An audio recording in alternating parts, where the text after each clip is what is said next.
Ladies and gentlemen, let me introduce you to the Air Arms S410 TDR. This is an airgun that I've been wanting to hunt with for a very long time, and today I'm finally getting my chance.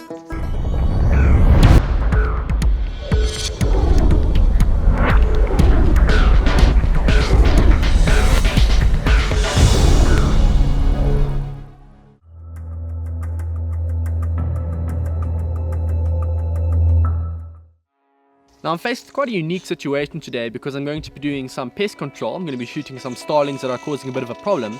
However, we are at a holiday resort, which means that there are people here trying to enjoy a nice relaxing holiday with the family. We can't just be dropping these starlings left, right and center. We've got to be discreet. And I don't know any air rifle more discreet than the TDR. This thing is ridiculously quiet, and it's a takedown rifle, which means that it packs away into a nice little carry case. You'll never know it's an air rifle until you see it shoot. I can actually see some starlings flying around here now, so let's waste no more time, let's get straight to it. The resort I'm at today is well known throughout South Africa for providing relaxing, farm-style lodging far away from the busyness of the city life.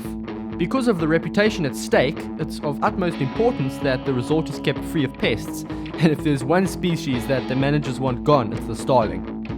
The chalets and the buildings provide the perfect nesting spots for these birds, and as a result their numbers have absolutely exploded out of control.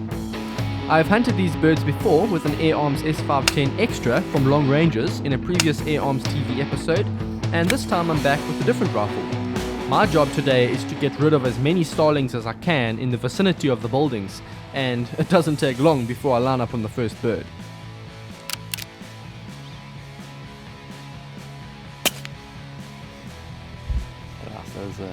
I actually aimed here for his neck, and I think I spawned him because he didn't move at all, so that was so cool, man. The replay confirms a perfect shot to the lower neck, and it's straight back to business.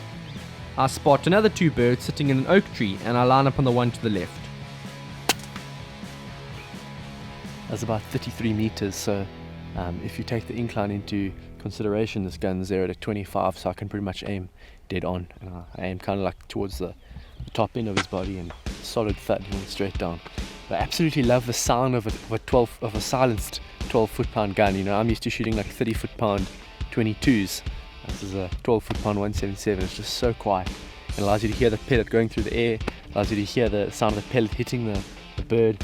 And this is actually a Q-Tech silencer on this TDR. It's not the standard silencer that comes with the rifle.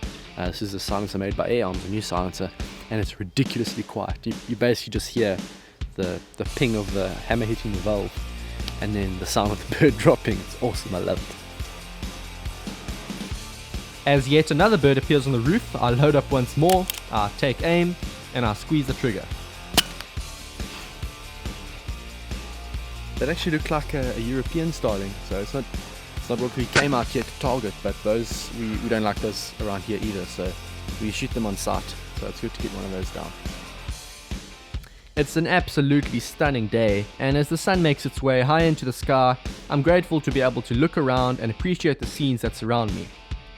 Hunting is so much more than just shooting, and sometimes you just need to sit back, forget about the animals you're after, and just enjoy the moment for a minute or two. I just want to talk about the differences between these two species quickly. This bird over here is the red-winged starling. This is the one that we're primarily targeting today. It's a native species, and it's known for kind of carrying diseases and being a general nuisance around the farmyard. I could probably compare these to like a magpie in the UK. These, on the other hand, are not a native species. These are introduced to South Africa and a lot of the British colonies during colonial times, and they've absolutely exploded out of control. So their problem is more a numbers thing, where these guys, the numbers aren't the problem, it's the behavior that's the problem. You know, both of these I have to take out, but these are primarily what we're focusing on today. So yeah, just ever so slightly bigger. I think they're slightly cleverer, but these guys are also quite a problem, so we'll shoot them on sight when we see them. I spot another red-winged starling sitting on a pole, and I think to myself, alright, here's my chance to prove to the UK boys that you don't need an FAC air rifle to take long-range shots. 71 meters. It's a long way off.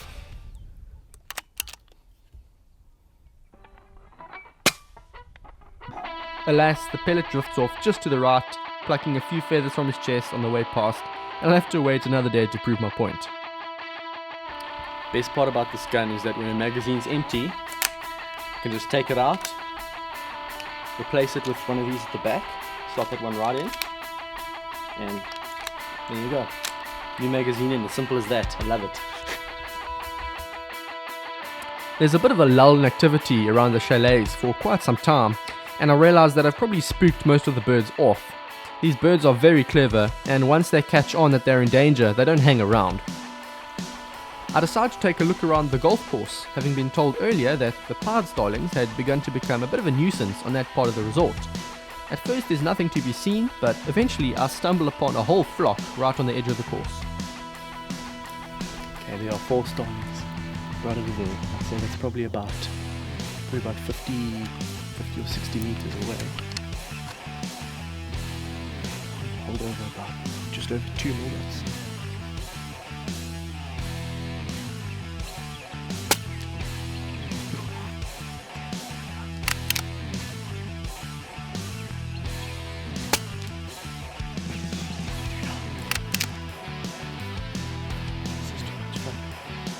The last one's a long way off at almost 60 meters, but I hold over and I put him down with a good heart and lung shot. Oh man, one of the things I like most about this gun is how quiet it is. I mean, there were a whole bunch of starlings there. After I shot the one, the rest just didn't even register that their friends were dying because of this gun. They couldn't hear the shot go off. They could only hear their friends like falling to the ground dead. And I absolutely love that. It's dead quiet. It's so easy to load, it's so compact. It's definitely my first choice for shooting smaller animals like this, and the fact that I can get so many shots out of such a small air cylinder is amazing. You know, I'm used to getting like 20 shots per full out of the high power rifles, and this means I can just walk around all day. It's great to have such a compact rifle that can do the job so well and it's so accurate. Okay, here they are over here.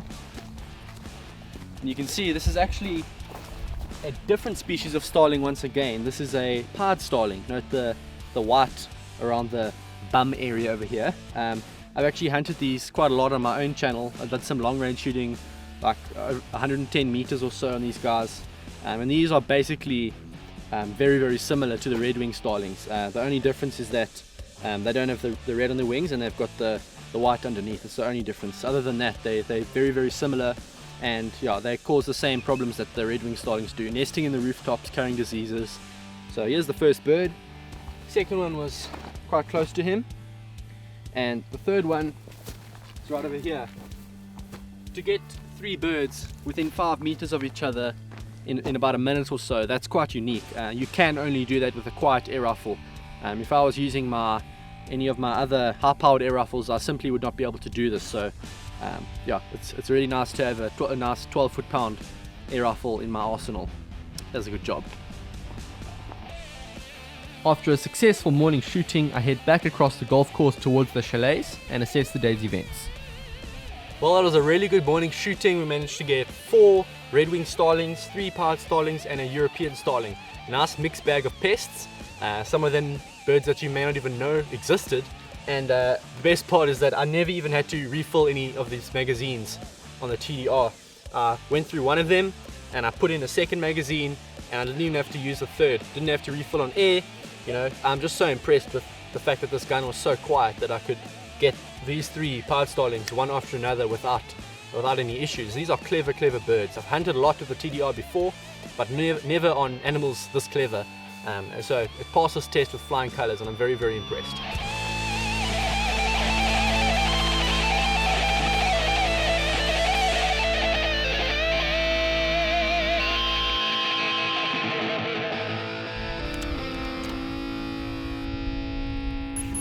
For more information on the Air Arms S410 TDR, visit the website at airarms.co.uk. To see more videos on YouTube featuring the fantastic range of air rifles available from Air Arms, click on one of the links now. You and Air Arms, a winning combination.